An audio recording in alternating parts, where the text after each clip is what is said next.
يموت وسبح بحمده وكفى به بذنوب عباده خبيرا الذي خلق السماوات والأرض وما بينهما في 6 أيام ثم استوى على العرش الرحمن فاسأل به خبيرا وإذا قيل لهم اسجدوا للرحمن قالوا وما الرحمن أنسجد لما تأمرنا وزادهم نفورا صدق اللہ العظیم. یہ آیت سجدہ بھی تلاوت ہوئی ہے، لہذا سامعین پر سجدہ تلاوت واجب ابھی یہ بات میں ضرور کر لیجیے. یہ سورہ فرقان کی آیات مبارکہ ہیں. اس سے پہلے اللہ سبحانہ و تعالی نے اپنی برکت اور اس کائنات کے اندر جو اپنا انتظام اس پر مختلف دلائل کو ذکر فرمایا. اللہ سبحانہ و تعالی جس میں اس کائنات میں اپنی برکات پھیلا رہے ہیں، جس کا ایک اثر الفرقان یعنی قرآن حمید کی صورت میں نو انسانیت کے لیے ہدایت اور رہنمائی بھی ہے. وہ ذات اسی نے انسانوں کے لیے دن رات کا سلسلہ قائم کیا، اسی طرح بارشوں اور بارشوں سے پہلے ہواؤں کا ایک مربوط اور منظم نظام بنایا، اور اسی مالک نے تم دیکھتے نہیں ہو کہ کس طریقے سے دو پانیوں کو آپس میں اس طریقے سے رواں اور جاری فرمایا کہ ایک پانی دوسرے کے اندر وہ مکس نہیں ہوتا. ایک پانی وہ انتہائی شیریں اور میٹھا ہے اور دوسرا پانی وہ کڑوا اور کھاری ہے.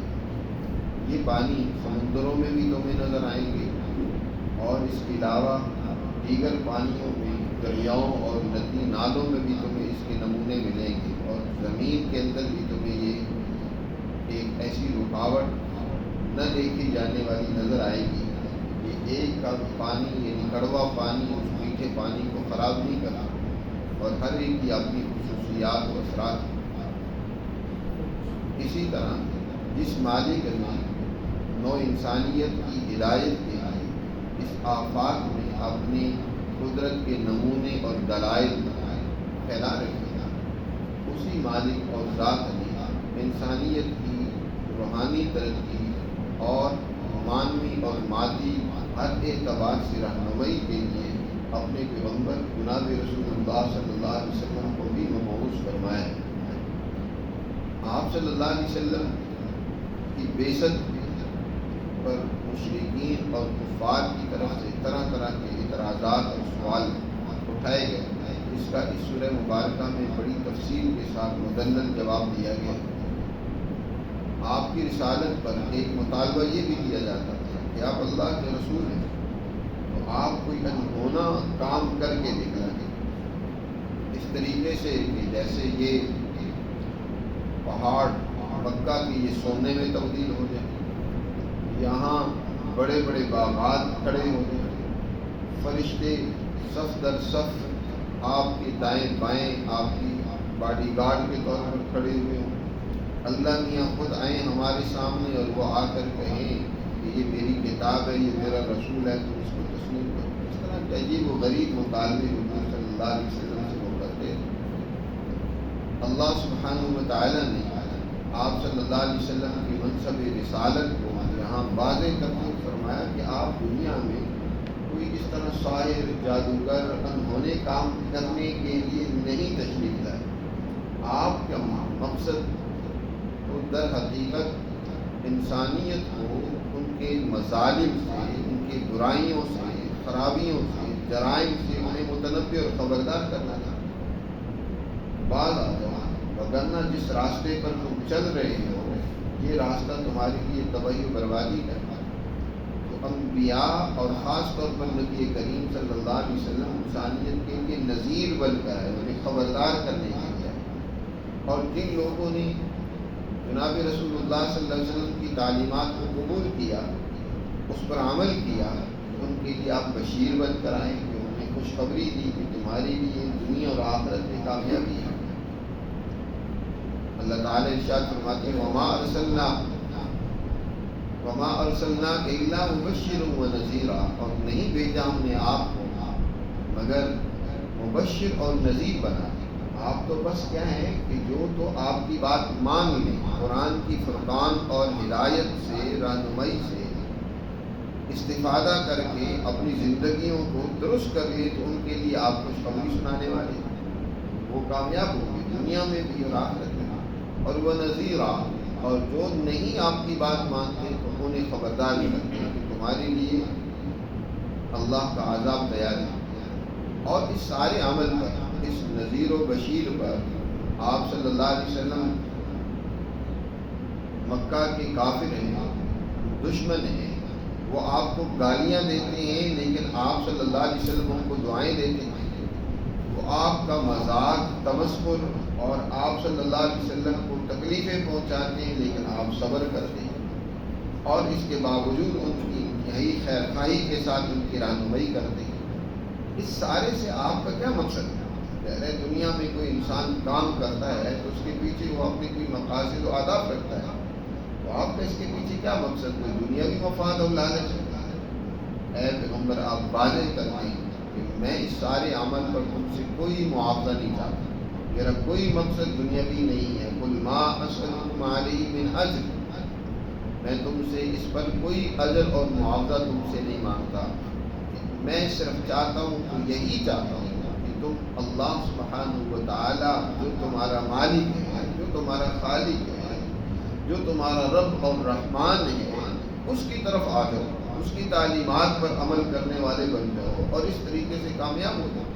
الا من شاء ان يتخذ الى ربه سبیلا، مگر یہ آپ چاہتے ہیں کہ جو چاہے وہ اپنے رب کی طرف، اپنے رب کے حضور راستہ اختیار کر لے اور کامیاب ہو جائے۔ اس حوالے سے آپ اپنے اس منصب ذمہ داری کو، جو آپ کو یہ فریضہ اور ذمہ داری انسانیت کی ہدایت اور رہنمائی کا دیا گیا، تو اس پر آپ کو بہت مشکلات اور تکلیفوں کا بھی سامنا کرنا پڑا۔ دشمنوں نے یلغار بھی کی، آپ صلی اللہ علیہ وسلم کو جلا وطن بھی کرنا کیا انہوں نے، اور آپ صلی اللہ علیہ وسلم جلا وطن ہو کر جہاں تشریف لے گئے تو وہاں بھی امن سے بیٹھنے نہیں دیا، وہاں بھی آپ پر دشمنوں نے اکٹھے ہو کر حملے کیے۔ آپ اس حوالے سے کسی سے خوف زدہ نہ ہو، دشمن کی کثرت تعداد سے، اس کے پاس بہت ہتھیار اور اسلحہ ہے، افرادی طاقت و قوت ہے، اس سے گھبرانے کی ضرورت نہیں ہے۔ کسی کو اگر اعتماد ہو سکتا ہے تو اپنے اسلحے پر ہوگا یا اپنے معاونین پر ہوگا، دنیا کی کسی طاقت و قوت پر ہوگا، لیکن وہ سب فانی ہیں، ان سب پر فنا اور موت آنی ہے۔ تو آپ کا اعتماد اور بھروسہ اس ذات پر ہونا چاہیے کہ جو ذات کبھی فنا ہونے والی نہیں ہے، جس کی طاقت و قوت کبھی مٹنے والی اور ختم ہونے والی نہیں ہے۔ لہذا وتوکل علی الحی الذی لا یموت، آپ بھروسہ کریں اس حی القیوم پر، اس ذات پر جو ہمیشہ رہنے والی ہے، جس کے لیے موت نہیں ہے۔ باقی جن پر ان کا اعتماد ہے وہ تو سب فنا ہو جائیں گے۔ وہ سب بحمدی، سر دست آپ پر لازم یہ ہے کہ اپنے رب کی حمد و ثنا اور اپنے رب کی تسبیح و تقدیس بیان کرتے رہیں، اس کی عظمت بیان کرتے رہیں۔ مستقبل میں آپ کی کامیابی یقین ہے۔ ابھی آپ اپنے رب کی پاکی اور حمد و ثنا بیان کرتے رہیں۔ وَكَفَىٰ بِهِ بِذُنُوبِ عِبَادِهِ خَبِيرًا، اللہ اپنے بندوں کی گناہوں اور غلطیوں کی سزا دینے کے لیے کافی ہے۔ وہ یہ کر رہے ہیں، دشمن آپ کی نافرمانی، آپ کی خلاف ورزی، آپ سے دشمنی اور اللہ کی تعلیمات کا انکار، اللہ دیکھ رہا ہے، اس سے کوئی چیز مخفی نہیں ہے، لہذا وہ ان کے اعمال کی سزا ان کو ضرور دے گا۔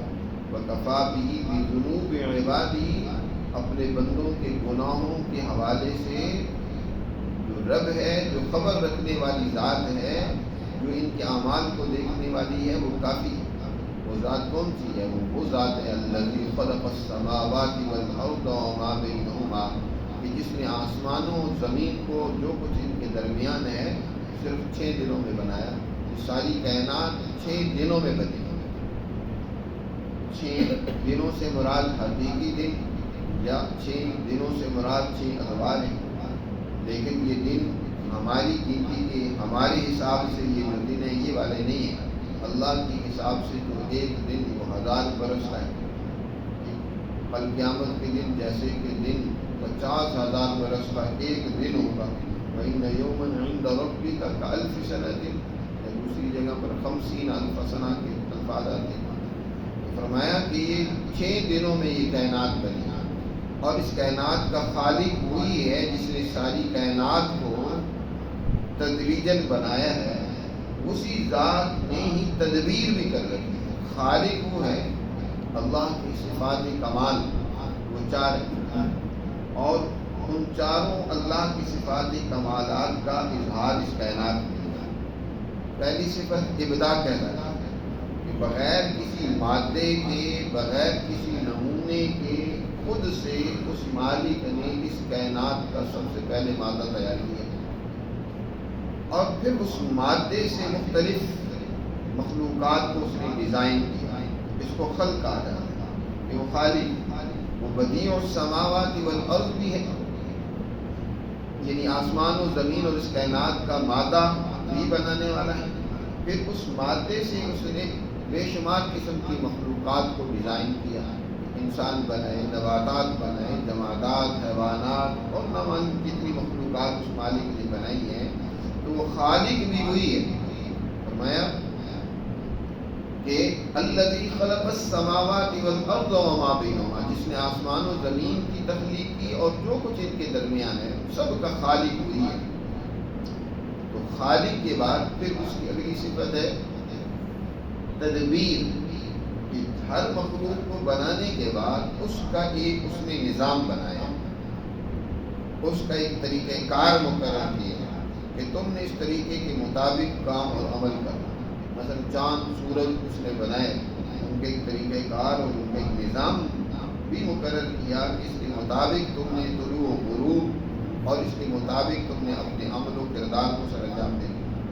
یہ ساری کائنات اپنے ایک مضبوط منظم نظام کے اندر وہ چل رہی ہے، وہ اپنی رب کے احکامات کو بجا ڈالے گی۔ اس کو اللہ نے یہاں بیان فرمایا ثم استوى علی العرش، کہ مخلوقات کو بنانے کے بعد اس کے نظام کے لیے پھر وہ عرش پر مستوی ہوا، عرش پر اس کی تجلیات و انوارات متمکن ہوئی، اور الرحمن وہ ذات جس نے یہ خلق کیا اس کائنات کو، اس کی تدبیر کی، اس کا تعارف ہے وہ رحمان ہے۔ یہ اس کی رحمت کے ثمرات ہیں، اس نے اس کائنات کو بنایا اور پھر اس کا نظام بنایا، یہ اس کی محض رحمت ہے۔ وہ بڑا مہربان ہے اور اپنے بندوں پر مہربانی کر رہا ہے۔ اگر اس رحمان کے بارے میں پوچھنا ہے تو کسی باخبر آدمی سے پوچھو جو رحمان کو جانتا ہو۔ اور اس وقت جب قرآن نازل ہو رہا تھا، نبی کریم صلی اللہ علیہ وسلم سے بڑھ کر اللہ کو جاننے والا کوئی نہیں ہے، لہذا ان سے پوچھیں۔ حضور سرور دو عالم صلی اللہ علیہ وسلم سے پوچھیں کہ رحمان کون ہے، فاسأل بہ خبیرا۔ مکہ کی مشرکین اللہ کو تو جانتے تھے اور اللہ کا نام ان کے ہاں متعارف تھا کہ وہ بڑی ذات ہے، اس کائنات کی خالق بھی ہے، اس کی مدبر بھی۔ اچھا یاد رکھیں اللہ کی جو پہلی 2 صفات ہیں اس میں ان کو اعتراض نہیں تھا۔ اللہ ابداع اس نے کیا اس کائنات کا، اس نے اس کائنات کا خلق کیا، اور شرک ان کو اگر ان میں پیدا ہوا تو وہ تدبیر بھی ہوا کہ اس ساری کائنات کا نظام بھی اللہ ہی چلا رہا ہے۔ کہتے تھے نہیں، اللہ کے ساتھ اس نے کچھ اور اللہ نے اپنے نمائندے اس کائنات میں مقرر کر رکھے ہیں، وہ بھی اس نظام کے چلانے میں دخیل کی۔ اس لیے انہوں نے کسی نے تو چاند اور سورج کو دیوتا بنا رکھا، کسی نے جو ہے اور آگ کو اپنا خدا بنا رکھا تھا، کسی نے پانی کو، کسی نے اور کسی کو خدائی اختیارات دے رکھے تھے، وہ بھی اس کائنات کے نظام کے چلانے میں گویا کہ اختیار رکھتے ہیں۔ اللہ کو وہ مانتے تھے وہ بڑی ذات ہے اور آگے اس کے بے شمار نمائندے، لیکن وہ اللہ جو اکیلا اس کائنات کا خالق ہے، مدبر بھی وہی ہے، اس کی ایک صفت یہ ہے کہ اس نے بندوں کی رہنمائی کے لیے اپنی ہدایت قرآن مجید نازل کی، یہ اس کا مہربانی ہے، وہ رحمان ہے۔ تو جب ان کے سامنے رحمان کے الفاظ سے تعارف کروایا گیا نا، تو وہ کہنے لگی رحمان کون ہے؟ ہم تو کسی رحمان کو نہیں جانتے، ہم اگر جانتے ہیں تو رحمان الیمامہ کو جانتے ہیں۔ یہ یمامہ کا وہ رحمان مسیلمہ کذاب جس کو رحمان الیمامہ کہا جاتا ہے، ہم تو اس کو جانتے اور کسی کو نہیں جانتے۔ اللہ سبحانہ و تعالی نے یہاں اپنا تعارف رحمان کا تعارف کرواتے فرمایا کہ جب ان کو کہا جاتا ہے کہ رحمان کو سجدہ کرو، اس کے احکامات کے سامنے جھک جاؤ، اس کی تعلیمات کو سمجھو اور اس پر عمل کرو، تو کیا کہتے ہیں؟ وہ رحمان، رحمان کون ہے؟ کس رحمان کی تم بات کر رہے ہو؟ انسجد لما تأمرنا وزادت نفورا، کیا ہم اس کو سجدہ کریں جس کے بارے میں تو ہمیں حکم دیتا ہے کہ رحمان کو سجدہ کرو؟ جب آپ رحمان کا ذکر کرتے ہیں تو ان کی سرکشی اور بڑھ جاتی ہے، بجائے رحمان کے سامنے جھکنے کے، سر خم تسلیم کرنے کے، سجدہ ریز ہونے کے، سرکشی کرتے ہیں اور اس رحمان کی حکم کی سے سرتابی کرتا ہے۔ لیکن مسلمان اپنے رحمان مالک اور آقا کے سامنے ظاہراً بھی باطناً بھی اپنے آپ کو جھکا دیتا ہے، سرنڈر کرتا ہے۔ اس لیے جب یہ آیت پڑھتا ہے تو اللہ کے حضور سجدہ ریز ہو کر گویا کہ ظاہری طور پر بھی اپنی مکمل اطاعت اور فرمانبرداری کا اعلان کرتا ہے کہ یا اللہ میں تیرا ہی بندہ ہوں، تجھے ہی سجدہ کرتا ہوں اور تجھے اپنا مہربان رب تسلیم کرتا ہوں۔ جبکہ مشرکین وہ سرکشی کرتے ہیں، سے انحراف کرتے ہیں اور اپنے مالک رحمان کو نہیں پہچانتے۔ اس طریقے سے ان آیات میں اللہ سبحانہ و تعالیٰ کی عظمت اور اللہ نے جو انسانی ہدایت کے لیے اپنے نبی کریم صلی اللہ علیہ وسلم کو جو منصب دے کر بھیجا ہے اس کا ذکر تھا۔ اللہ ہمیں سب